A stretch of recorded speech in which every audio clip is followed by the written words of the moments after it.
राधानगरी तालुक्यातील घोटवडे ते ठिकपुर्ली स्टार्च मार्गावर महावितरण कंपनीला 11,000 केव्हीची वाहिनी जोडण्याला सुरुवात केली आहे। या लाईनला संबंधित गट क्रमांक मधील शेती प्लॉट धारकांनी विरोध केलाय। तरीही या विरोधाला न जुमानता महावितरणने मनमानीपणे हे काम सुरूच ठेवलंय।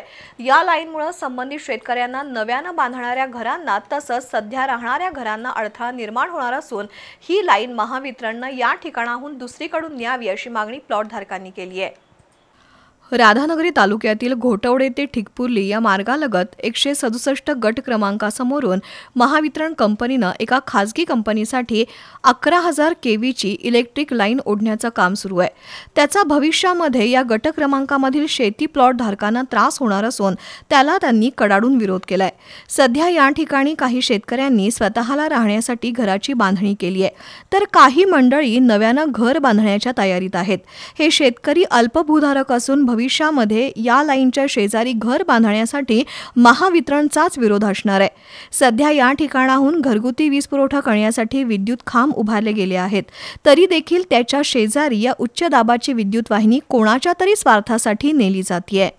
तिथं आम्ही सर्व लोकांनी 2-2 गुंठे जागा विकत घेतलेली असून तिथं आता आम्ही घर बांधणार आहे आणि थोड्यांचे घराचे बांधकाम चालू आहे आणि तिथे पहिली एक लाईन गेलेली असून तिथं मीटरचं कनेक्शन सुद्धा आम्ही घेतले व तिथून आता 1100 केव्हीची लाईन आणि एमएससीबी ओढत आहे। त्याला आम्ही विरोध केलेला असून एमएससीबीने तरीसुद्धा आम्ही एमएससीबीला अर्ज देऊन त्याचा पोचसुद्धा घेतलेली आहे। तर एमएससीबीने आम्ही नसताना आणि तिथे येऊन ते डांब रवून गेलेले आहेत व आम्हाला वारंवार ते पोलीस कंप्लेंट किंवा हे तुमच्यावर कारवाई करणार असे त्यांच्याकडून बोलणं येत असतं वारंवार। तर जर ती लाईन तिथून गेली तर आम्हाला घरं बांधण्यास अडचण होणार आहे व घर बांधता येत नाही व घेतलेली जागा सोडायला लागते। महावितरण कंपनीने या ठिकाणच्या शेतकऱ्यांना विचारात न घेता या कामाचा सर्वे केला।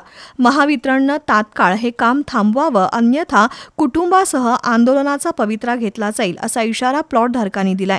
यावेळी दत्तात्रय रणदिवे, प्रताप पाटील, विकास डोंगळे, निर्मला नाईक, नम्रता मेहतर, रुक्साना मुल्लाणी यांच्यासह अन्य प्लॉट धारक उपस्थित होते।